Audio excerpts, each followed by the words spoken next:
오늘 이 귀한 예배를 통해서 우리가 다시 세상 속에서 지난 한 주간 우리 삶에 우리가 주인 되었던 그런 모든 모습들을 하나님께 회개하며 하나님을 깊이 만나는 시간이 되었으면 좋겠습니다. 이제 우리 다 같이 기도하실 때 하나님 우리 마음 안에 평안을 주십시오. 수많은 세상의 소리들에 우리의 마음을 빼앗기고 생각과 시선을 빼앗겼습니다. 다시 한번 만군의 여호와 하나님을 바라보며 하나님께서 주시는 세상에서 얻을 수 없는 하나님께서 주시는 참된 평안을 누리는 귀한 시간 되게 해주십시오. 이 시간 우리 다 같이 예배를 준비하는 마음으로 묵상하며 나아가도록 하겠습니다. 기도하시겠습니다.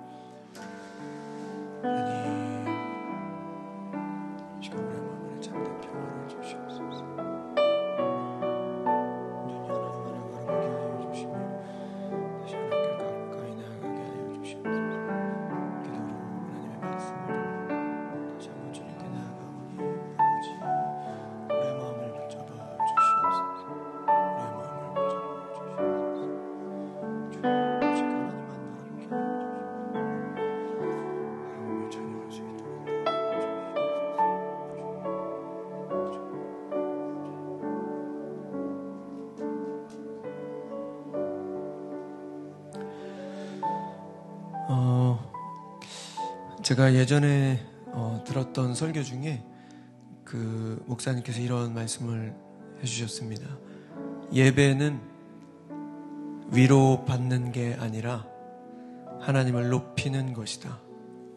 내가 원하는 대로 해주세요. 내 소원 들어주세요.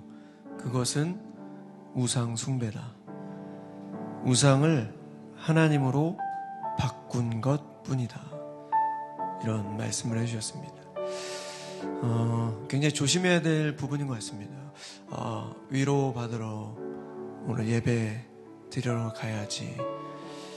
물론 하나님께서 주시는 참된 평안과 위로도 있겠지만 예배의 본질은 하나님의 이름을 높이는 것입니다. 찬양을 통해 또 우리의 기도를 통해 또 하나님께 주신 말씀을 통해서 하나님의 음성을 듣고 하나님의 이름을 높여드리는 것, 그것이 바로 예배의 본질입니다. 예배는 하나님 음성을 듣고 반응하는 것이다. 이렇게 말씀해 주셨습니다. 오늘 우리의 예배가 하나님 말씀하심에 반응하고 우리의 소원을 들어달라는 그런 기도가 아닌 온전히 하나님의 이름을 높여드리는 성숙된 그런 그리스도인의 기도가 될 수 있기를 소망합니다. 이 시간 우리 다 같이 평안을 너에게 주노라 찬양할 텐데요. 이 찬양을 통해서 하나님께서 주시는 그 참된 평안을 우리가 누렸으면 좋겠습니다. 우리 마음 안에 혼란스러운 것들, 정리되지 못한 모든 것들, 그리고 지난 한 주간에 있었던 알게 모르게 지은 우리의 모든 죄악된 모습들, 악한 마귀의 정죄, 그런 모든 안 좋은 마음들이 이 시간 예수 그리스도의 십자가 보혈로 깨끗이 회복되고 하나님께서 새롭게 주시는 참된 평안을 누리는 그런 시간이 되었으면 좋겠습니다.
세상이 알 수도 없는 평안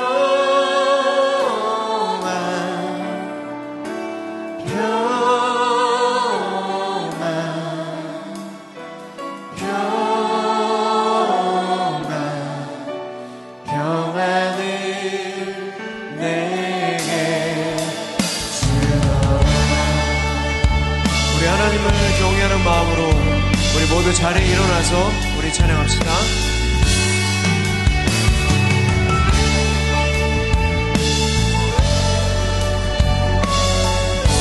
평안을 너에게 주노라. 평안을 너에게 주노라. 세상이 줄 수 없는, 세상이 알 수 없는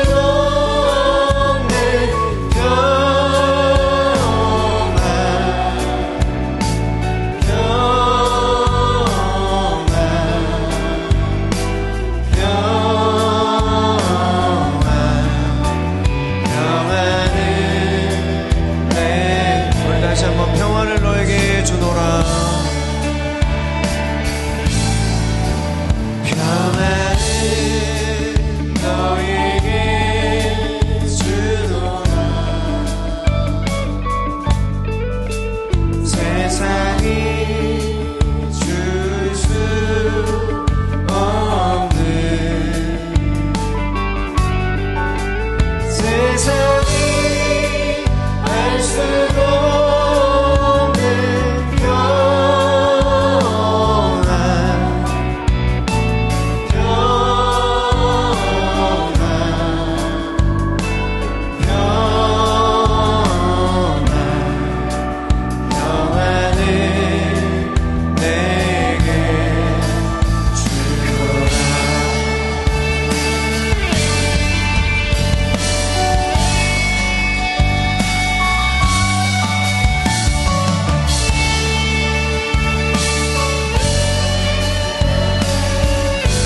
알 수 세상이 알 수도 없는,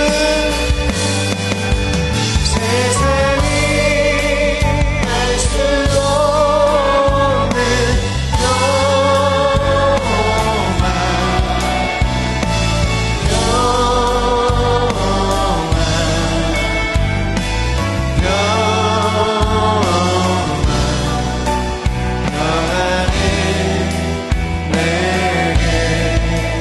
주노라.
박수 올려드리겠습니다.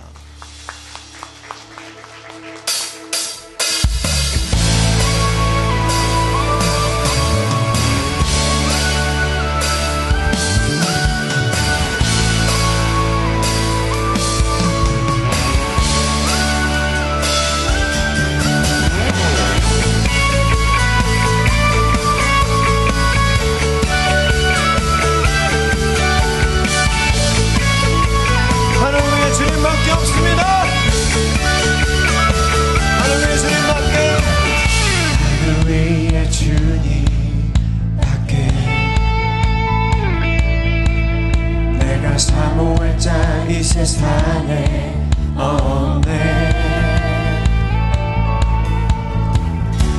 내 맘과 힘을 믿을 수 없네. 오직 한 가지 그 진리를 믿네. 주는 나의 힘이요, 주는 나의 힘이요, 주는 나의 힘이요, 영원히 주를 의지. 주는 나의 힘이요, 주는 나의 힘이요, 주는 나의 힘이요, 영원히 주를 의지하리. 영원히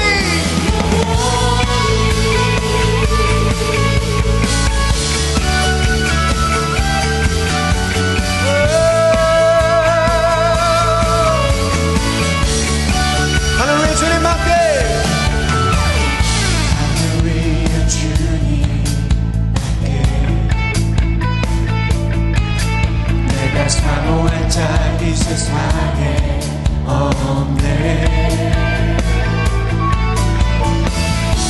내 맘과 힘을 믿을 수 없네.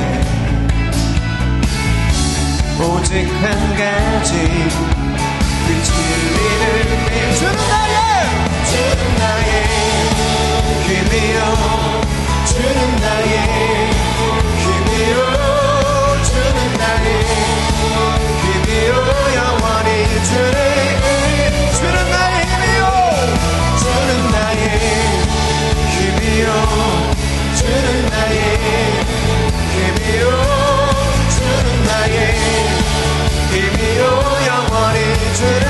우리 다시 한번 주는 나의 힘이요, 주는 나의 힘이요, 주는 나의 힘이요, 주는 나의 힘이요, 영원히 주를. 우리 다시 한번 전심으로 주는 나의 힘이요, 주는 나의 힘이요, 주는 나의 힘이요, 영원히 주를 의지하리. 영원히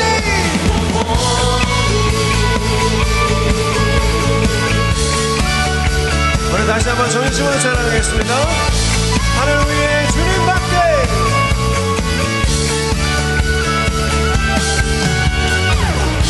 하늘 위에 주님밖에.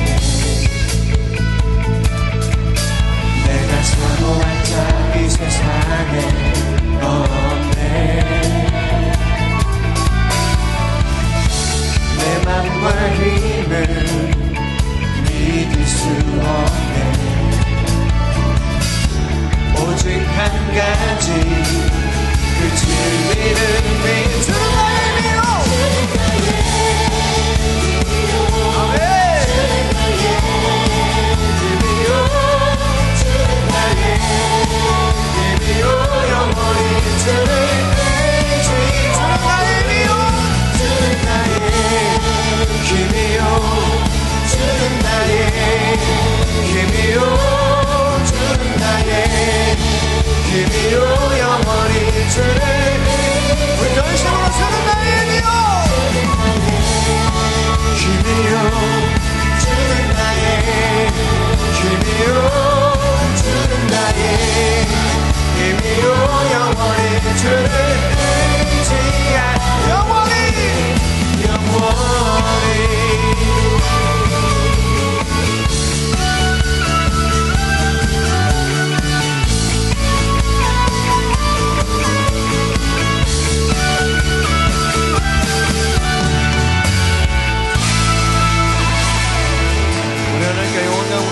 박수 올려드리겠습니다.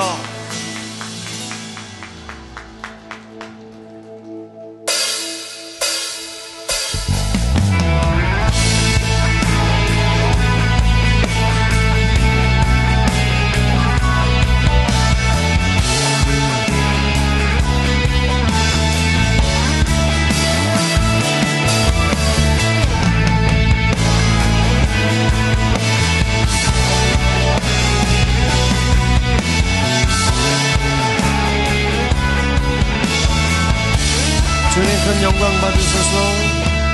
주님 큰 영광 받으소서. 홀로 찬양 받으소서. 모든 일을 위해 뛰어난 그 일을 온 땅과 하늘이 다 찬양해. 겸손하게 우리 무릎 꿇고 주 이름 앞에 영광 돌리세. 모두 절하세. 평생 찬양 예수. 주님께 찬양 드리니 모든 영광과 존귀와 능력 받으소서. 받으소서. 영광과 존귀와 능력 받으소서. 받으소서. 그리스도 살아계신 하나님.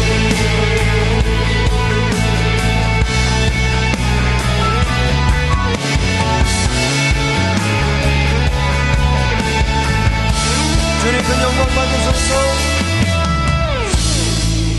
큰 영광 받으소서. 홀로 찬양 받으소서. 모든 일을 위해 뛰어난 그 일을 온 땅과 하늘이 다 찬양해. 겸손하게 우리 무릎 꿇고 주 이름 앞에 영광 돌리세. 모두 절하세. 평생 찬양 예수. 주님께 찬양 드리니 모든 영광과 존귀와 능력 받으소서. 받으소서. 영광과 존귀와 능력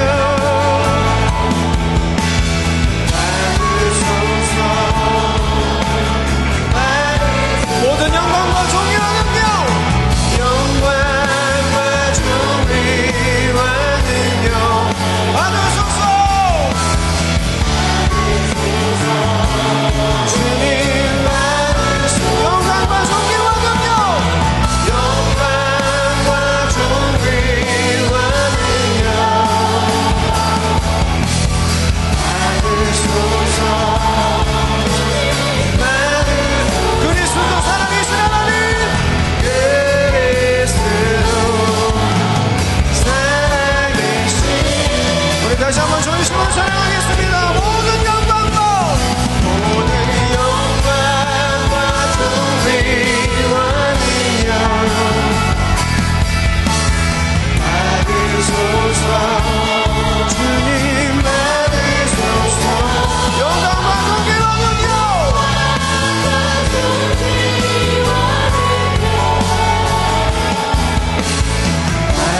받으소서.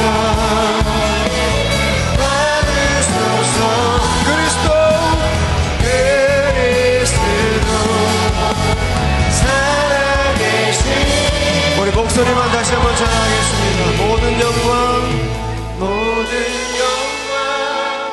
존귀와 능력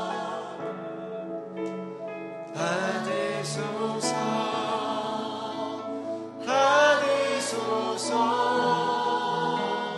영광과 존귀와 능력 받으소서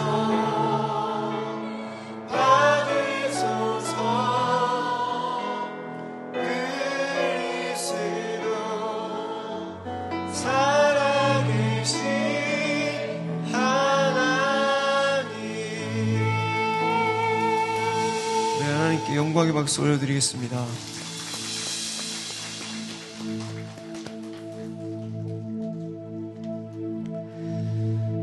지금은 천국에 계신 우리 한기만 목사님께서 예전에 저희 사부 예배를 글로리 홀에서 드렸었습니다.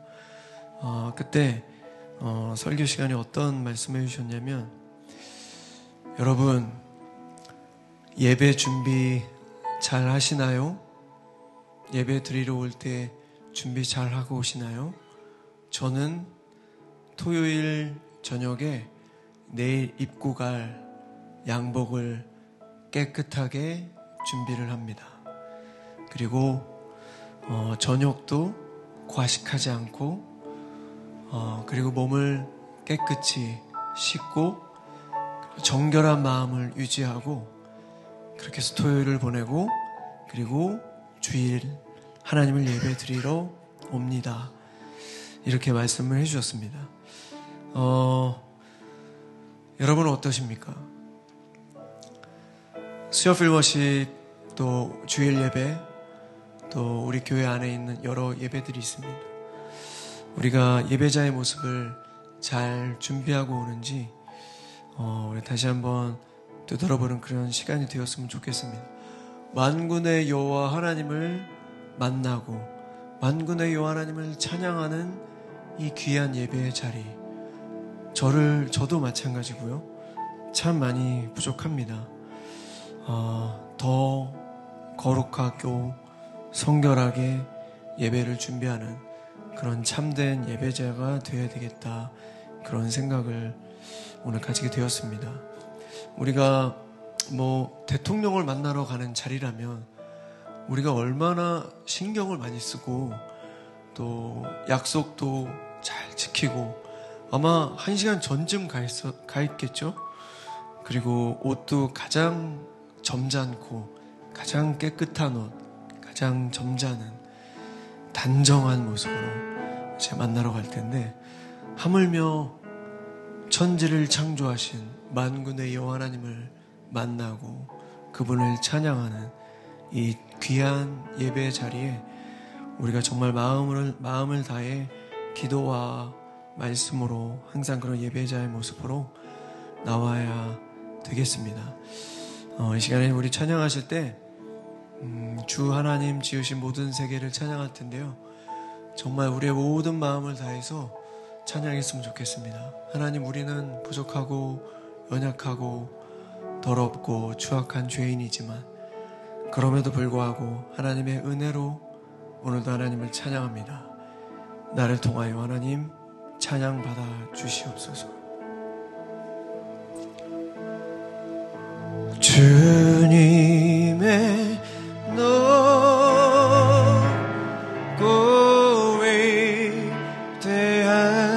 위대하심을 내 영혼이 찬양하네.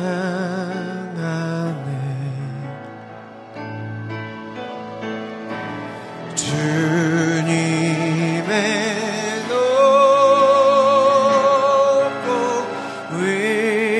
위대하심을 내 영혼이 찬양하네. 주님의 높고 위대하심을 주님의 높고 위대하심을 내 영혼이 찬양합니다.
이 시간 말씀을 위해서 우리 다시 한번 기도하겠습니다.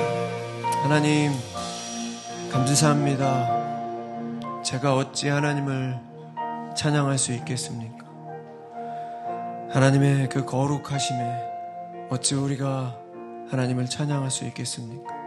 하지만 하나님의 그 은혜로 말미암아 하나님께서 우리에게 예수 그리스도를 보내주시고 그 예수 그리스도를 믿는 믿음으로 말미암아 우리에게 의인이라 칭하여 주셨기에 그 은혜로 말미암아 오늘 우리가 찬양합니다.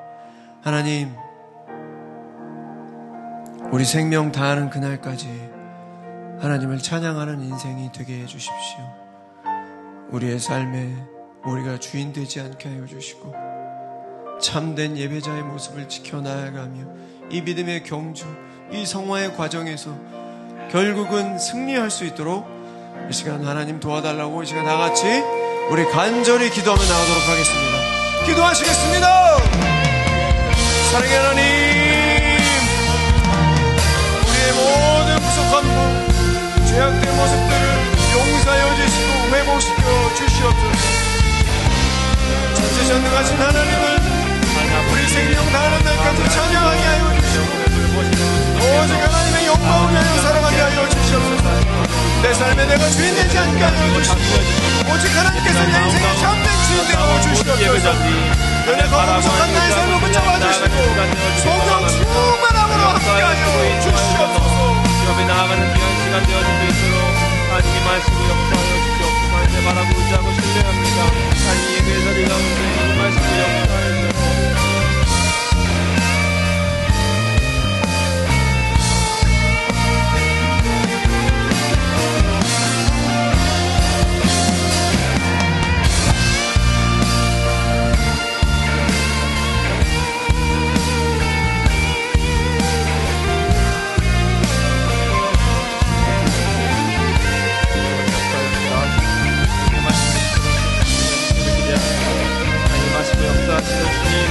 시간 예배의 자리 가운데 다스리시고 붙들어주시고 역사하여 주시고 인도하여 주시옵소서. 함께 하시길 기대하고 소망합니다. 오늘 가운데 역사하시고 붙들어주시길 주님 소망합니다. 예배 자리 가운데 부르셨사오니 우리가 주님 앞에 반응하기 원하고 주 앞에 나은 예배 자리 되어지길 소망합니다. 역사하시고 인도하여 주시옵소서. 이 시간 하나 중보 기도 제목 붙들고 함께 기도했으면 좋겠습니다. 우리 함께 예배하는 우리 수요슬워시 예배자들을 위해서 함께 기도했으면 좋겠습니다. 주중에 또 이 중간에 이렇게 예배의 자리에 나오는 것이 사실 쉽지 않은 자리임을 압니다. 그러나 이제 나와서 어떤 동기든 간에 어떤 이유든 간에 분명한 것은 바로 예배드리기 위해서 나왔다는 것입니다. 예배 자리 가운데 주님 만날 수 있도록 도와주시옵시고 또 예배의 자리 가운데 또 삶의 자리에서 혹여나 하나님 넘어지고 낙심하고 또 어려웠던 마음들 이 하나님 만남을 통해서 하나님께서 그 마음을 붙들어 주시옵시고 또 하나님 앞에 나아가는 회복되어지며 또 하나님을 의지하고 신뢰하는 하나님을 높이는 이 시간 그 예배자들 되어줄 수 있도록 우리의 수요슬워십 예배자들을 위해서 함께 한 목소리로 기도하겠습니다. 하나님 아버지 이 자리에 나온 모든 예배자들을 축복합니다. 하나님 많이 삶의 자리에 살아가다가 하나님을 바라보며 다시 이 자리에 나왔습니다. 하나님 그 마음의 결단을 주님 기뻐 받아주시옵시고 하나님의 나아가는 예배의 자리 가운데 다시 한번 우리의 마음이 우리의 시선이 하나님 앞에 향해지는 시간 되길 소망합니다. 세상 가운데 있어서 우리의 마음을 돌이키고 다시 한번 주 앞에 나오며 주 앞에 나가는 이 시간 가운데 역사해 주셔서 하나님 진정으로 만날 수 있는 하나님과의 만남을 통해 우리가 회복되어지고 하나님의 위로받고 뿐만 아니라 더 나아가 높으신 하나님께 찬양하고 높으신 하나님께 영광 돌리며 삶으로 나아가는 그 자리가 되어질 수 있도록 그 예배의 자리가 되어질 수 있도록 여기 모인 모든 수요슬워십 예배자들을 축복하여 주시고 그 마음을 만져주시고 인도하여 주시옵소서. 세상이 아니라 하나님이 주시는 영원한 평안과 위로와 만족을 경험하는 이 시간 예배 자리 가운데 예배자들이 하나님을 바라고 의지하며 다시 한번 주 앞에 나아가는 아버지 예배자들 되어줄 수 있도록 인도하시고 역사하시고 붙들어 주시옵소서. 하나님 감사합니다.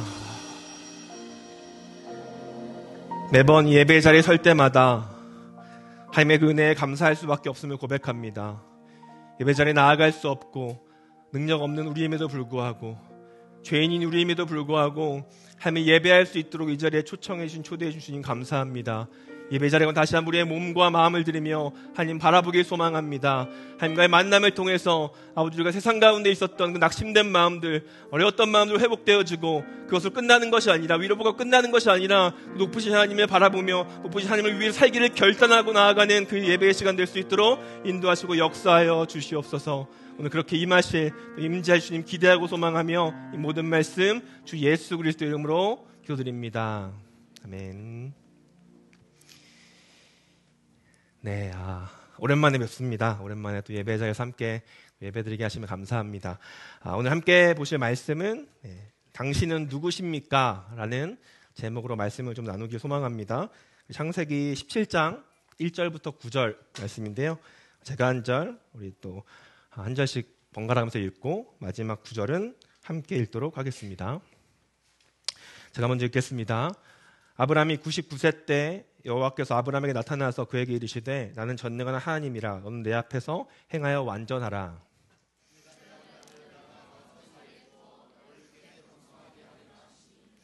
아브라함이 엎드렸더니 하나님이 그에게 말씀하여 이르시되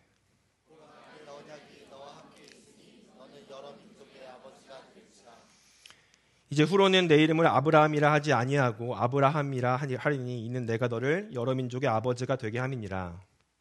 내가 너로 심히 번성하게 하리니 내가 내게서 민족들이 나게 하며 왕들이 내게로부터 나오리라.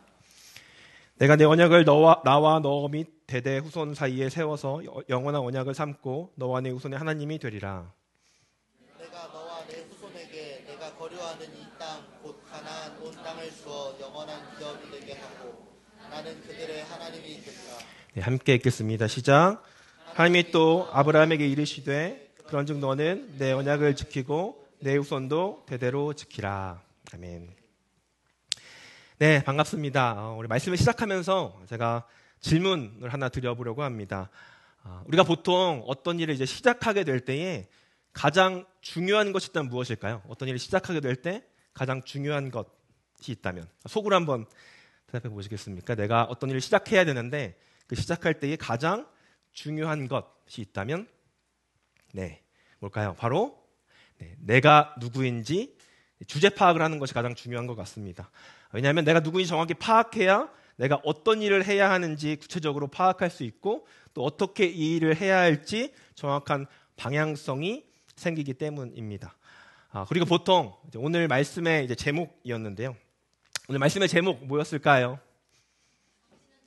네, 감사합니다. 당신은 누구십니까? 였습니다. 만약에 당신은 누구십니까? 라고 묻는다면 우리가 어떻게 대답할 수 있을까요?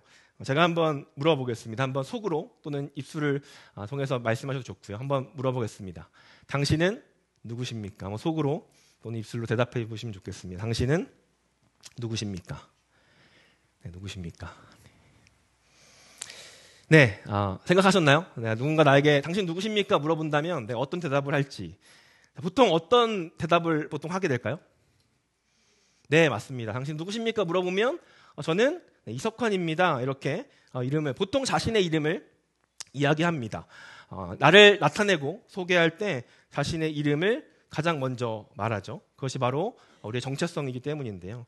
그만큼 이름은 자신을 나타내는 굉장히 중요한 것입니다. 그런데 중요한 것은 성경에서도 바로 이 이름에 굉장히 비중을 두고 있는 것을 살펴볼 수 있습니다. 하나님께서 그 이름에 그 사람의 정체성을 부여하고 있는 것을 굉장히 많이 볼 수가 있습니다. 오늘 함께 읽은 말씀이 창세기 17장에서도 바로 이 이름에 관련된 굉장히 중요한 사건이 등장하는데요. 창세기 17장 5절 말씀입니다. 우리 함께 한 목소리 읽어보겠습니다. 시작. 이제 후로는 내 이름을 아브라함이라 하지 아니하고 아브라함이라 하리니 이는 내가 너를 여러 민족의 아버지가 되게 함이니라. 너무나 많이 읽었던 말씀이기도 하고 잘 알고 있는 말씀이죠. 이전까지 아브람이라고 불리던 이 아브라함에게 하나님께서 아브라함이라는 새로운 이름을 허락하시는 순간입니다. 여러분 아브람이라는 이 아브람이라는 이름은요. 이 아브는 무슨 뜻일까요? 히브리어로 아브. 네, 아버지 이런 아바지 이런 뜻인데요. 아브는 아버지라는 뜻이고요. 람은 그럼 무슨 뜻일까요? 람. 히브리어로 람이 무슨 뜻일까요? 람은 높다, 위대하다라는 뜻을 가지고 있습니다. 풀어보면 어떤 뜻이죠?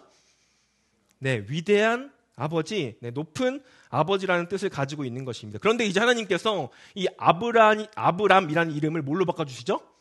아브라함이라는 이름으로 바꿔주십니다. 그렇다면 이 아브람과 아브라함의 차이가 무엇일까요? 이 아브라함이라는 이름은 우리가 창세기 17장 5절 읽었던 말씀에 나오는 것처럼 바로 여러 민족의 아버지라는 뜻을 가지고 있습니다. 즉 자신의 위대함, 자신의 높음만을 생각하며 살아왔던 삶에서 여러 민족, 즉 하나님께서 허락하신 그 백성을 생각하며 사랑하는 삶으로 나아가게 하시는 그 하나님의 계획을 말씀하고 있는 것입니다. 우리는 이 메시지를 통해서 지금 살고 있는, 현재를 살고 있는 우리에게 하시는 말씀임을 깨닫게 됩니다. 우리는 각자의 이름을 가지고 살아갑니다. 그런데 우리가 예수님을 믿고 따르면서 우리는 새로운 이름을 부여받게 됩니다. 그 이름이 무엇일까요? 네, 같이 한 말씀을 보겠습니다. 사도행전 11장 26절 말씀인데요. 함께 한 목소리 읽겠습니다. 시작.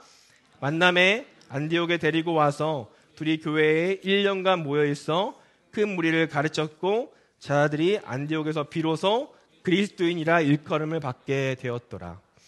예수님께서 이 땅에 오셔서 공생의 사역을 마치시고 십자가에 달려 죽으시고 부활하시고 승천하십니다. 그리고 이후에 그 예수님의 부활을 통해서 예수님께서 하나님이시다라는 확신을 가지고 그 확신과 믿음을 가지고 초대교회가 시작되게 됩니다. 그리고 그 초대교회의 부흥은 점차 퍼져가기 시작합니다. 그리고 그 초대교회의 가장 중심이 되었던 교회가 있었는데 그 교회가 바로 예루살렘 교회였습니다. 그러나 그 스데반 집사의 순교 사건으로 인해서 비롯된 본격적인 기독교의 핍박이 시작되고요. 결국 예루살렘에서 핍박을 받던 유대인 성도들은 안디옥이라는 지역으로 피신해서 교회를 세우게 됩니다. 그 교회가 바로 무슨 교회일까요? 안디옥에 세웠으니까 안디옥 교회였습니다. 이때 큰 역할을 했던 것이 누구였냐면 바로 바나바였습니다. 바나바. 그리고 바나바와 함께 동역했던 사람이 있었는데 그 누구였을까요? 우리가 잘 알고 있는 바로 바울이었습니다. 바울. 이 바나바와 바울은요 안디옥에서 1년간 복음을 가르쳤는데요. 바로 그 안디옥 교회를 다니는 성도들을 부른 말이 무엇이었다고요? 그리스도인이었다라는 겁니다.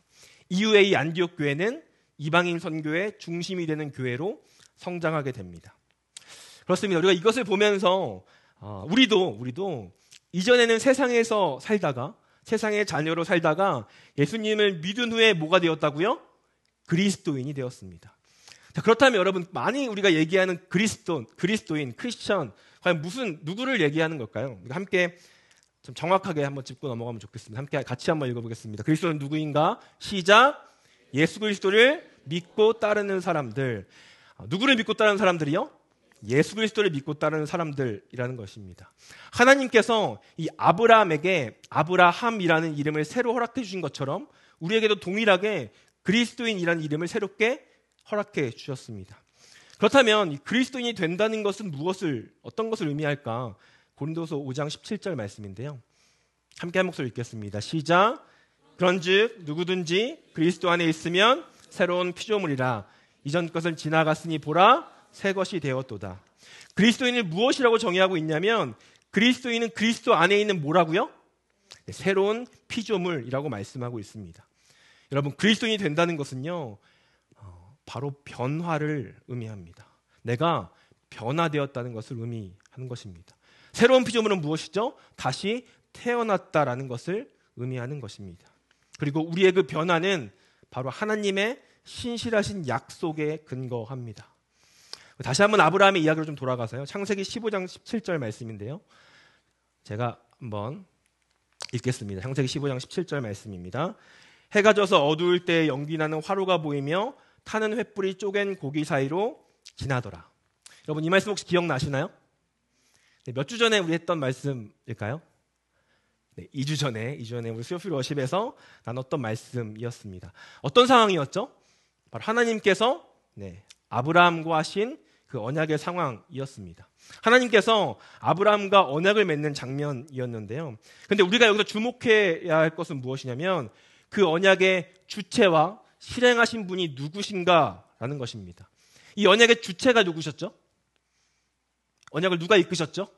네, 하나님께서 이끄셨죠. 자, 그리고 더 중요한 것은 하나님께서 아브라함과 약속하셨는데요. 그리고 그 언약을 실행하신 분도 누구셨을까요?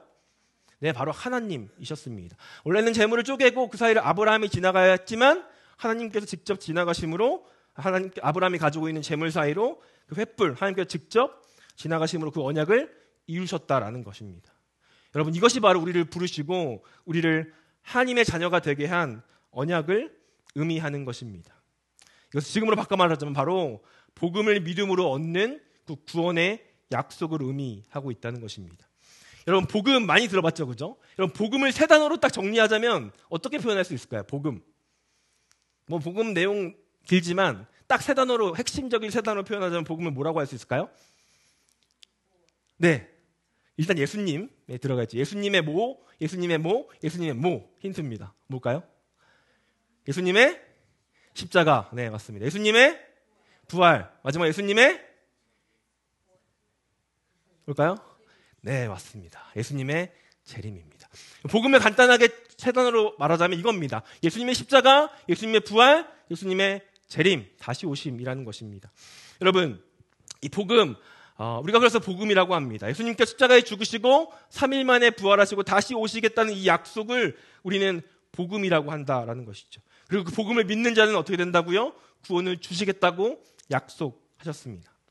여러분, 그럼 다시 한번 질문 드리겠습니다. 여러분, 이 복음을 우리가 얻을 수 있는 방법이 무엇인가요? 이 구원을 얻을 수 있는 방법이 무엇인가요? 네, 바로 복음을 믿는 것입니다. 요한복음 3장 16절 말씀인데요. 한 목소리로 한번 읽어보겠습니다. 시작.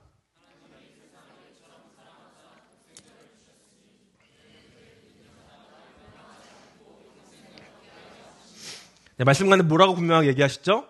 그를 믿는 자마다. 그를 믿는 자마다 멸망하지 않고 영생을 얻게 해준다고 약속하셨기 때문에 우리가 그 복음을 믿으면 구원을 얻게 되는 것입니다. 이제 더 이상 세상의 자녀가 아니라 하나님의 자녀의 위치로 옮겨진다라는 것입니다. 이젠 더 이상 우리의 인생의 도착지가 지옥이 아니라 천국으로 결정되었다는 것입니다. 그러면 우리의 구원은 이것으로 끝날까요? 그리스도인으로 산다는 것은 과연 무엇을 의미하는 것일까요? 창세기 17장 9절 말씀인데요. 함께 읽겠습니다. 시작. 하나님이 또 아브라함에게 이르시되 그런즉 너는 내 언약을 지키고 내 후손도 대대로 지키라. 이제 더 이상 아브라함이 아닌 아브라함으로 부르신 후 하나님은 명령하십니다. 뭐라고요? 내 언약을 지키고 내 후손도 대대로 지켜라. 그렇습니다. 하나님께서 분명하게 우리에게 동일하게 말씀하시는 것은 바로 하나님의 언약을 어떻게 하라고요? 지키라는 것입니다. 하나님의 말씀을 지키라는 것입니다. 하나님의 자녀로 부름받아 그리스도인이라는 이 새로운 이름을 얻은 우리에게 하나님은 말씀하십니다. 뭐라고요? 나의 약속을 지키라. 나의 약속을 지키라. 과연 이 말씀이 의미하는 것이 무엇일까? 이미 하나님께서 약속하신 이 구원의 약속을 믿었는데 또 그 약속을 지키라니 과연 어떤 의미를 가지고 있는 것일까? 신약을 보면 이와 비슷한 맥락의 말씀이 등장하는데요. 제가 한번 읽어보겠습니다. 빌립보서 2장 12절 말씀입니다. 그러므로 나의 사랑하는 자들아, 너희가 나 있을 때뿐 아니라 더욱 지금 나 없을 때에도 항상 복종하여 두렵고 떨림으로 너희 구원을 이루라. 너희 구원을 어떻게 하라고요? 이루라, 이루어 가라. 분명히 믿는 그리스도인을 향한 말씀인데 구원을 이루라라고 말씀하고 있다라는 것입니다. 여기서 우리가 굉장히 크게 오해하는 것이 있습니다. 무엇이냐면 이 말씀을 들으면서 그러면 나의 구원이 아직 이루어지지 않았다고 말씀하는 것인가? 그러면 내가 바르게 살지 않으면 지옥에 가는 것을 의미하는 것인가? 라고 생각한다는 것입니다. 어떻게 생각하시나요? 네. 우리가 바르게 살아가지 않으면 지옥에 가는 것일까요? 네. 하나님은 분명하게 우리에게 약속하셨습니다. 뭐라고 약속하셨죠? 그를 믿는 자마다 멸망하지 않고 영생을 얻는다. 성경에서도 동일하게 계속 말씀하고 있는 것이 바로 복음을 믿음으로 구원을 얻는다는 것입니다. 그렇다면 여기서 이 구원을 이루라, 약속을 지키라 라는 말씀은 무엇을 의미하는 것일까요? 바로 여러분, 하나님의 자녀가 되었다면 하나님의 자녀답게 살아가는 삶을 의미하는 것입니다. 우리가 이것을 무슨 삶이라고 얘기할까요? 바로 성화의 삶이라고 얘기합니다. 여러분, 우리의 구원은요, 복음을 믿음으로 하나님의 자녀가 되어서 하나님의 백성으로 우리의 도착지는 천국으로 옮겨지게 됩니다. 그러나 우리가 살아가는 세상은 어디죠? 여전히 이 세상이라는 것입니다. 우리의 도착지는 분명하게 정해졌지만 하나님께서는 이 땅에서 살아가는 그 과정을 우리에게 허락하셨다라는 것입니다. 여러분, 절대 우리의 행위로 구원을 얻을 수 없음을 믿으시기 바랍니다. 우리의 구원은 우리 자신의 행위에 있는 것이 아니라 하나님의 약속에 있음을 믿으시기 바랍니다. 많은 그리스도인들이 바로 이 지점에서 굉장히 고민하고 의심하고 무너집니다. 여러분, 보통 구원의 확신이라는 말 많이 들어보셨죠? 구원의 확신.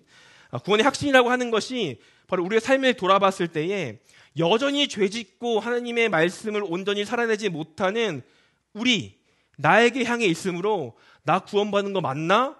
라고 의심하게 된다라는 것입니다. 여러분, 한 번쯤 그런 마음 드셨다고 생각합니다. 여러분, 그렇다면 여기서 묻겠습니다.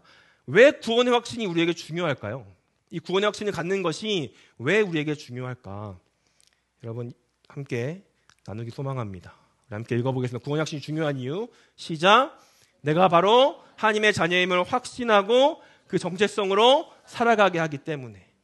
구원의 확신은요, 바로 내가 누구인지 정확한 정체성을 확립시켜 줍니다. 내가 그냥 단순히 천국에 간다로 끝나는 것이 아니라 내가 바로 하나님의 자녀임을 확신하고 그 정체성으로 살아가게 하기 때문에 우리에게 구원의 확신이 중요하다라는 겁니다. 에베소서 2장 8절 9절 말씀인데요. 에베소서 2장 8절 9절 말씀. 8절 제가 9절 여러분들 함께 읽어주시면 감사하겠습니다. 8절 제가 먼저 읽겠습니다.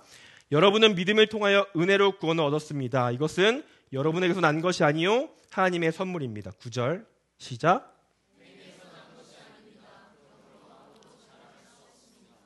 아멘. 믿음을 통하여 은혜로 구원을 얻어 우리는 하나님의 자녀가 되었습니다. 오직 믿음을 통해서 하나님의 은혜로 구원을 얻었다라는 것입니다. 그러나 세상은요 우리를 계속적으로 학습시키고 훈련시킵니다. 뭐라고요? 세상에는 공짜가 없다. 세상에는 반드시 대가가 있다.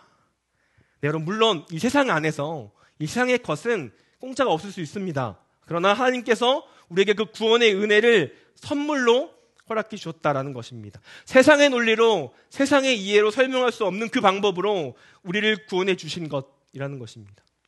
여러분, 선물은요, 어떠한 대가를 바라고 주는 것일까요? 네, 아니죠. 하나님께서 우리에게 구원을 허락하신 것은 우리를 너무나 사랑하시는 하나님의 일방적인 사랑이기 때문입니다. 그래서 바로 우리가 복음을 믿음으로 구원을 얻는다는 것이 놀라운 하나님의 방법이라는 것입니다. 사랑하는 피러십 예배자 여러분, 우리의 구원의 주체는요, 구원을 주시는 분은 우리가 아니라, 우리의 행위가 아니라 하나님이심을 믿으시기 바랍니다. 우리의 행위와 능력에 있는 것이 아니라 하나님의 사랑과 신실하심에 있음을 믿으시기 바랍니다. 그것이 바로 하나님의 복음의 능력입니다. 더 놀라운 사실은 우리가 구원을 얻음으로 이 구원이 끝이 아니라 시작된다는 것입니다. 복음을 믿어 구원을 얻은 하나님의 자녀가 자녀다운 삶을 살아가는 그 성화의 삶을 우리에게 허락하시고 약속하셨다는 겁니다. 그렇다면 이제 그리스도인이 된 우리, 새로운 피조물이 된 우리는 어떻게 살아가야 할까? 어떻게 살아가야 할까? 오늘 두 가지로 정리하고 말씀을 마치고자 합니다. 함께 한 목소리로 읽어보겠습니다. 처음부터 끝까지 시작. 새로운 피조물로 변화된 그리스도인은 첫 번째, 하나님의 영광을 위해 살아가야 합니다. 새로운 피조물로 변화된 그리스도인은 이렇게 살아야 한다고 말씀에서 얘기하고 있는 것입니다. 하나님의 영광을 위해 살아가야 합니다. 고린도후서 5장 14절 15절 말씀인데요. 우리 먼저 제가 읽고 15절 읽도록 하겠습니다. 제가 먼저 읽겠습니다. 그리스도의 사랑이 우리를 강권하시는도다. 우리가 생각하건대 한 사람이 모든 사람을 대신하여 죽었은즉 모든 사람이 죽은 것이라. 15절 시작.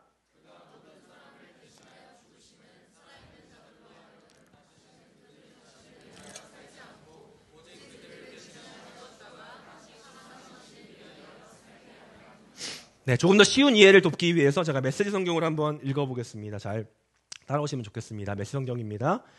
우리 사역의 변치 않는 결심이자 중심은 한 사람 곧 예수 그리스도께서 우리 모두를 위해 죽으셨다는 것입니다. 그 사실이 모든 사람으로 하여금 한 배를 타게 합니다. 그분은 모든 사람으로 하여금 그분의 죽음에 들어가게 하셔서 그들로 그분의 생명과 부활의 삶과 자기 마음대로 살았던 삶보다 훨씬 나은 삶에 들어가게 하셨습니다. 여러분, 만약에 누군가 나의 생명을 구해 주었다면 우리는 그 구해준 사람에게 어떻게 할까요? 네, 평생 감사하면서 평생의 은인으로 여기면서 살아가겠죠. 짧은 육신의 삶입니다. 길어봤자 80년, 90년 정도의 삶, 그 삶의 생명을 구해준 사람에게도 우리는 평생의 감사를 하며 살아가는데, 하물며 영원한 생명을 허락해 주신 그 하나님께, 그 예수님께 우리가 표현할 수 없는 감사를 하는 것, 그것이 바로 하나님의 영광을 위해 살아가는 삶인 것입니다. 내가 어떤 선택을 하던 그 선택이 하나님께 영광이 되는 것, 하나님의 이름을 빛나게 하는 삶, 나의 말과 행동과 생각이 하나님의 기쁨이 되는 삶, 그것이 바로 새로운 피조물로 변화된 그리스도인의 삶이 되어야 한다는 것을 꼭 기억하셨으면 좋겠습니다. 새로운 피조물로 변화된 그리스도인 두 번째입니다. 함께 읽겠습니다. 처음부터 시작. 새로운 피조물로 변화된 그리스도인은 두 번째, 육신의 기준으로 살아가지 않아야 합니다. 새로운 피조물로 변화된 그리스도인은 바로 육신의 기준으로 살아가지 않아야 합니다. 고린도서 5장 16절 말씀인데요. 네, 함께 한 목소리 읽겠습니다. 시작. 그러므로 우리가 이제부터는 어떤 사람도 육신을 따라 알지 아니하노라. 비록 우리가 그리스도도 육신을 따라 알았으나 이제부터는 그같이 알지 아니하노라. 역시 조금 더 쉬운 이해를 돕기 위해서 메시지 성경으로 제가 한번 읽어보겠습니다. 우리가 사람을 소유나 외모로 평가하지 않는 것은 그 같은 결심 때문입니다. 여러분도 알다시피 우리는 일찍이 메시아를 그런 식으로 잘못 바라보았습니다. 우리는 더 이상 그분을 그런 식으로 바라보지 않습니다. 이제 우리는 중심을 봅니다. 육신의 기준으로 살아가지 않는 것, 그것은 바로 사람의 소유나 외모로 평가하지 않는 것입니다. 보여지는 것으로 평가하지 않는 것입니다. 새로운 피조물로 변화된 그리스도인은 바로 이러한 눈을 가지고 있어야 한다는 것입니다. 그러나 여러분, 사람은 죄성을 가지고 있기 때문에 누구나 어느 누구나 보이는 것에 유혹되기가 쉽습니다. 우리의 삶을 한번 돌아볼까요? 우리의 삶을 한번 돌아보면서 우리 친한 사람들끼리 한번 모였을 때 어떤 대화를 하는지 한번 돌아보면 좋겠습니다. 교회에서만이 아니라 밖에서 또 믿지 않는 친구들과 여러 친구들과 지인들과 모였을 때 내가 어떤 대화를 하고 있는지, 또 우리가 너무나 자주 접하는 SNS에서 나는 어떤 대화와 어떤 말들을 하고 있는가 생각해 봤으면 좋겠습니다. 흔히 SNS를 보면 결국에는 이 SNS에서 나타나고 있는 보여지는 것들이 어떤 것이죠? 네, 결국에는 외형적인 것들입니다. 네, 보여지는 것이죠. 보여지는 것. 여러분, 누군가를 평가할 때도 마찬가지입니다. 외모, 재력, 학력 등등 그런 세상의 기준들을 혹시 누군가를 바라보고 있지는 않은지 돌아봤으면 좋겠습니다. 그리고 그것을 부러워하고 있지는 않은지 돌아봤으면 좋겠습니다. 또한 그러한 평가들로 인해서 나 스스로 혼자 상처내고 있지 않은지 돌아봤으면 좋겠습니다. 여러분, 예수 그리스도를 믿는 예수 그리스도 안에 속한 그리스도인은요, 달라야 합니다. 세상이 말하는 것들을 동일하게 말하고 세상의 기준과 동일한 기준으로 살면 안 된다라는 것입니다. 마지막으로 고린도서 4장 18절 말씀인데요. 4장 18절 말씀 제가 읽겠습니다. 죄송합니다. 제가 읽겠습니다. 우리가 주목하는 것은 보이는 것이 아니요 보이지 않는 것이니 보이는 것은 잠깐이요 보이지 않는 것은 영원함이라. 여러분, 믿는 우리들은 보이는 것이 전부인 것이 아님을 아는 사람들입니다. 뭐라고요? 보이는 것이 전부가 아니라는 것을 아는 사람들입니다. 이 세상의 것은 결국 사라지고 없어질 것을 믿는 사람입니다. 이 땅에서 영원한 것은 오직 하나님의 자녀, 하나님의 나라인 것을 믿는 사람들이라는 것입니다. 그리고 우리는 이러한 눈으로, 바로 이러한 시선으로 이 땅을 살아가야 한다는 것입니다. 여러분, 말씀을 정리하겠습니다. 여러분, 태초에 세상의 시작에 아담과 하와를 유혹한 사탄의 유혹이 무엇이었을까요? 무엇이었을까요? 너가 하나님처럼 될 수 있어. 너의 인생은 온전히 너의 것이야. 그냥 너의 욕심대로, 너가 원하는 대로, 너가 꿈꾸는 대로 살아. 이것이었습니다. 그리고 역시 이 세상도 동일하게 우리에게 말하고 유혹하고 있습니다. 여러분, 이 유혹의 목적이 무엇일까요? 바로 하나님과 멀어지게 하는 것입니다. 철저히 내가 하나님과 분리되어서 고립되도록 하는 것입니다. 그 하나님과의 관계를 끊어내게 하는 것, 그것이 바로 사탄, 악의 영의 최종 목적이기 때문입니다. 사랑하는 피러십 예배자 여러분, 마지막으로 질문하겠습니다. 당신은 누구십니까? 당신은 누구십니까? 여러분, 여기 모인 모든 분들의 대답이 예수님을 믿고 따르는 그리스도인입니다. 이길 소망합니다. 그렇게 삶으로 선포하시길 도전드립니다. 여러분, 우리는 예수 그리스도의 믿음으로 새로운 피조물이 되었습니다. 믿으십니까? 아멘. 이제 결단하시길 도전드립니다. 이제 더 이상 나의 영광이 아니라 하나님의 영광을 위해 살아가기를, 아브라함이 아니라 아브라함으로 살아가기를, 그리고 육신의 기준, 세상의 기준으로 살아가지 않기를, 내가 바라는 것, 그것이 나의 중심이 되어 살아가는 것이 아니라, 이 세상의 중심으로 살아가는 것이 아니라 하나님이 중심의 삶을 살아가기를. 여러분, 그러한 삶의 결단이 우리의 삶 속에서 한 주, 하루, 순간순간 살아내기를, 하나님께서 약속하신 그 약속의 말씀을 우리 마음 가운데 새기고 살아내셨으면 좋겠습니다. 그렇게 하나님의 말씀을 붙들고 하나님을 의지하고 신뢰하며 하나님이 인도하시고 하나님 붙드시는 그 사랑을 신뢰하며 포기하지 않으시는 하나님의 그 사랑을 붙들었으면 좋겠습니다. 이렇게 신앙의 길을 걸어가다가 여러분, 우리는 어떻게 될까요? 넘어집니다. 네, 쓰러집니다. 낙심됩니다. 그럴 때 우리가 가장 먼저 드는 생각은 무엇이죠? 하나님, 왜 하나님 계신데 나에게 이런 어려움이, 이런 힘듦이 나에게 있습니까? 여러분 어쩌면 다시 한번 그걸 돌아보시면 좋겠습니다. 내가 지금 느끼고 있는 그 힘듦이 하나님 때문인지 아니면 내 욕심대로 내가 살아가기 위해서 내 마음대로 살았던 그 삶 때문인지. 다시 한번 말씀드리지만 우리의 구원은요, 우리의 삶으로 얻어지는 것이 아니라고 말씀드렸죠. 우리는 복음을 믿음으로 구원을 얻게 됩니다. 하나님의 자녀가 되었다는 것입니다. 그럼 이제 우리의 삶은 어떤 것이 남아있죠? 하나님의 자녀답게 살아가는 삶이 남아있는 것입니다. 여러분, 순서가 절대 바뀌면 안 됩니다. 내가 하나님의 구원을 받았기 때문에 하나님의 자녀로 사는 것이지 내 삶이 의롭기 때문에 구원을 받는 것이 아니라는 것입니다. 여러분, 다시 한번 기억하십시오. 세상은 우리를 계속 유혹할 것입니다. 너 그렇게 살면 안 돼. 너 그렇게 교회에 계속 붙어있고 예배드리고 공부할 시간에 교회 나오고 또 지금 취업 준비할 시간에 예배드리고. 제가 고등부를 섬기는데요, 이런 연락을 받았어요.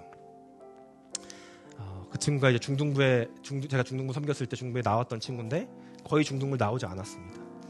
고등부 나와서 고등부 그때 이제 고등부에 이제 되면서 제가 고등부도 올라오고 열심히 다니기 시작하면서 여러 가지 훈련도 받고 이제 그렇게 하나님 앞에 나아가는 중에 부모님이 이렇게 얘기하십니다.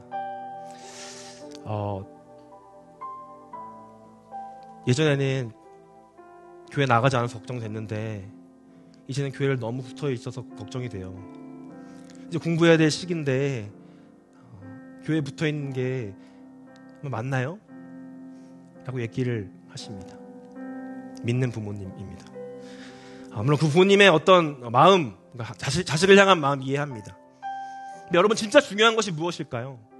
그러니까 우리가 중심의 가치가 정말 가치 있다고 생각하는 것을 우리의 중심에 붙들 때 우리는 그것이 삶으로 드러나게 되어 있습니다. 이것은 무슨 말일까요? 내가 하나님 중심의 삶을 살아가게 된다면 그 중심의 삶을 살아가게 되어 있다는 것입니다. 내가 지금 흔들리고 있는 것이 무엇입니까? 내가 지금 고민하고 있고 낙심되는 것이 무엇입니까? 여러분, 그것이 하나님 중심이길 소망합니다. 나의 욕심대로 살아가는 것이 아니라 하나님 중심에 살아가는 삶이 되기를 다시 한번 기도합니다. 이렇게 찬양하길 소망하는데요, 이렇게 살아가게 하실 하나님 기대하고 소망하는 찬양입니다. 나는 힘이 없고 나는 능력이 없지만 하나님이 그렇게 살아가게 하시고 하나님이 그렇게 인도하실 것을 믿음으로 고백한 이 찬양의 고백이 하나님의 고백이며 하나님 우리를 향한 사랑임을 기억하며 함께 고백했으면 좋겠습니다.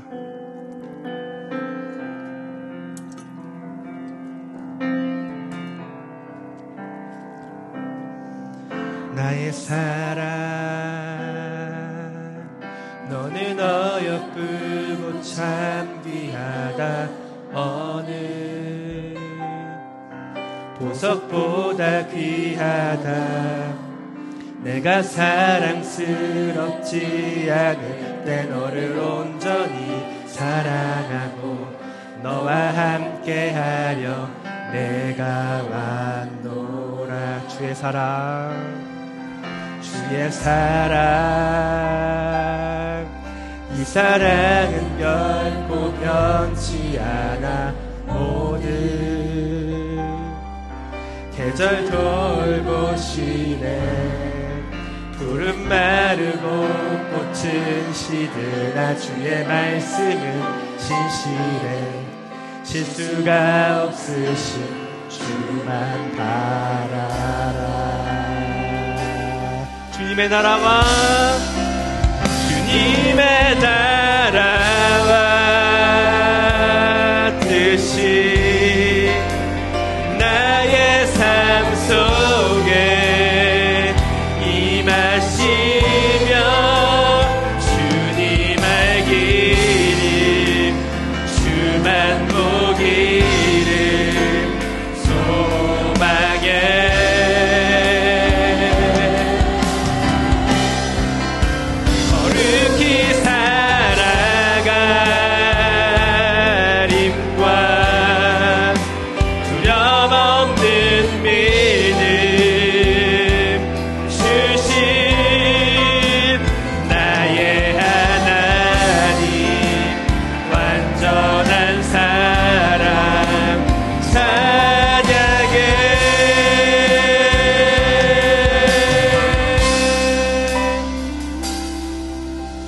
고백하겠습니다.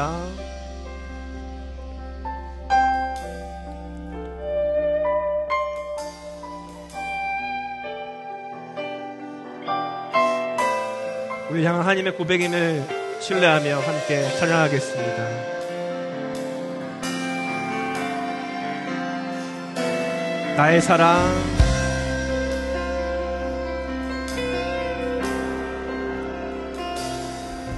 나의 사랑, 너는 어여쁘고 참 귀하다. 어느 보석보다 귀하다. 너가 사랑스럽지 않을 때 너를 온전히 사랑하고 너와 함께하려 내가 와. 주의 사랑, 주의 사랑, 이 사랑은 결코 변치 않아. 모든 계절 돌고 시네. 푸른 마르고 꽃을 시드나 주의 말씀은 진실해. 실수가 없으신 주만 바라라. 주님의 나라와 주님의 나라와 뜻이 나의 삶 속에 임하시며 주님 알기를 주만 보기를 소망에 거룩히 살아가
주신 나의 삶 속에 임하시며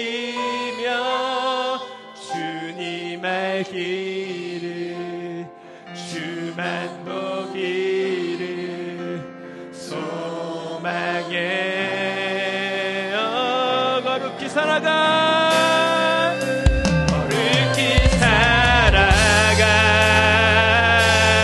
힘과 두려움 길을 주세요 나의 하나님 완전한 사랑 찬양해요 함께 이 시간 기도하기 소망합니다 하나님 우리가 하나님 앞에 거룩히 살아가길 소망합니다 하나님을 하나님의 자녀로 부르셨습니다 그 믿음으로 구원을 얻게 하셨습니다 그러면 이제 우리는 이 땅에서 어떻게 살아갈 것인가 하나님께서 우리에게 명령하셨고 말씀하시는 것 나의 약속을 지켜라 구원을 이루어가라입니다 하나님 우리가 함께 이 시간 기도할 때 하나님 내가 하나님의 자녀가 되었다면 이 하나님의 자녀답게 살아가는 삶을 결정하고 주님 앞에 살아가는 삶 그 믿음을 주님 허락하여 주시고 이 삶 가운데 주님을 바라보는 아버지 그 믿음으로 이 땅의 삶을 살아갈 수 있도록 하나님께서 그 믿음을 허락해 주시고 기대하고 내가 하나님의 자녀로 결정하며 살아가기를 삶의 결정으로 나아가겠다고 우리 하나님 이제 하나님의 말씀 붙들며 하나님께 살아가기를 소망한다고 결정함으로 주님 앞에 나아가는 기도로 함께 주여 부르시고 기도하겠습니다 주여 그렇습니다 우리 연약합니다 우리 부족합니다 넘어지고 쓰러집니다 우리 때로는 내가 그렇게 거룩히 살아갈 힘도 능력도 믿음도 에너지도 다 바닥나야 되는 상태가 될수록 너무나 고백합니다 그러나 다시 한번 그 믿음을 허락해 주신 거룩히 살아갈 능력과 힘을 하게 주심을 의지하고 신뢰합니다 세상의 것이 아니라 하나님을 의지하고 세상에 주는 말씀이 아니라 하나님이 주는 놀라운 평화와 위로를 회복을 아버지 가슴과 우리의 마음이 열 수 있도록 인도하여 주옵소서 그리스도인이 되었다면 그리스도인으로 살아내기 소망합니다 하나님의 자녀가 되었다면 하나님의 자녀답게 살아가기 소망합니다 나를 괴롭히고 있는 그 죄의 사슬에서 끌어낼 수 있도록 주님 도와주옵소서 하나님과의 관계를 방해하는 그 여러 가지 삶 속에서 나를 방해하고 나를 붙들고 나를 올가매는 그 죄의 사슬에서 자유해질 수 있도록 하나님 시간이 없나요 주옵소서 이 시간 주옵소서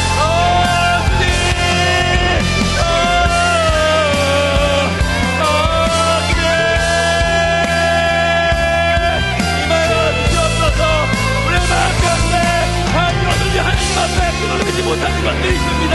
여기 하나님 앞에 회개해야 할 것들이 있습니다. 하나님 시간 그 죄를 저해내고 회개함으로 말미암아 하나님 앞에 바로 갈 수 있도록 하나님 임하여 주옵소서. 주님 임하여 주옵소서. 하나님 우리의 마음을 만져주시고 다스려 주시옵소서. 하나님 임하여 주옵소서. 하나님 임하여 주옵소서. 하나님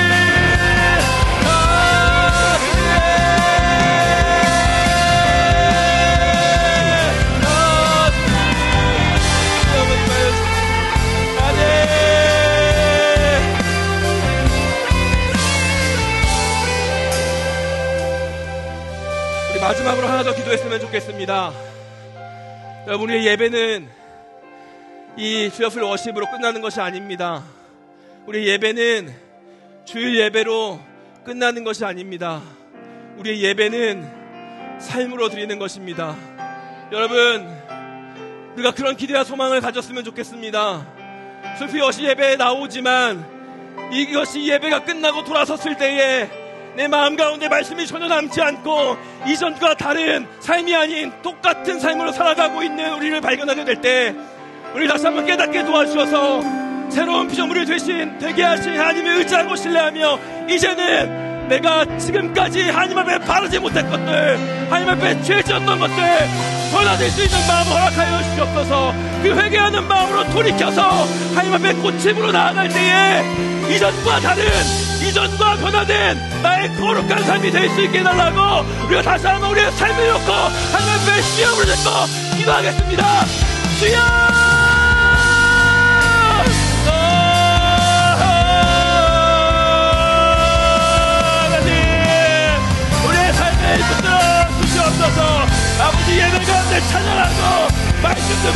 인도하시면 내 삶에 아무 변화가 없었다면 하나님께서 너무나 아파하시게 하고 하나님께서 너무나 안타까워하시게 하면서 기억하게 도와주시고 하나님 나의 삶에 변화를 일으켜 주옵소서.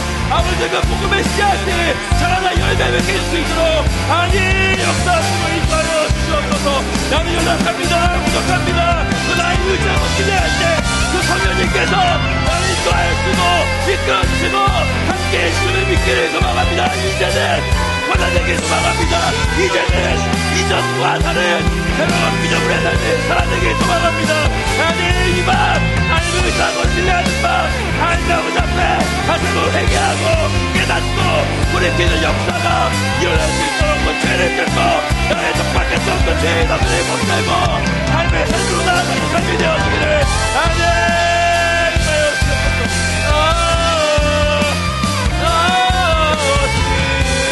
주시옵소서. 함께하 주시옵소서.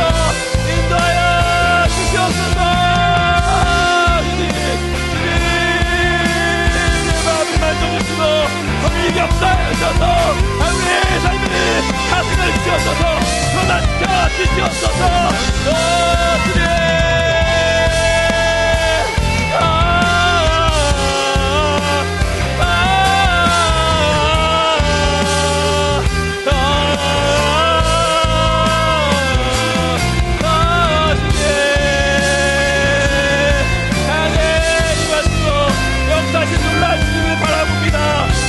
주님께서 인도하시는 신뢰합니다.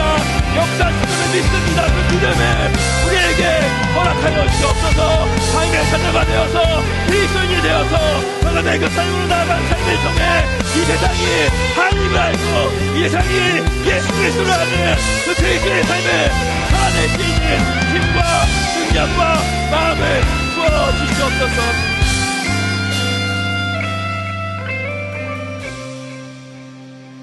하나님 감사합니다. 연약한 우리이지만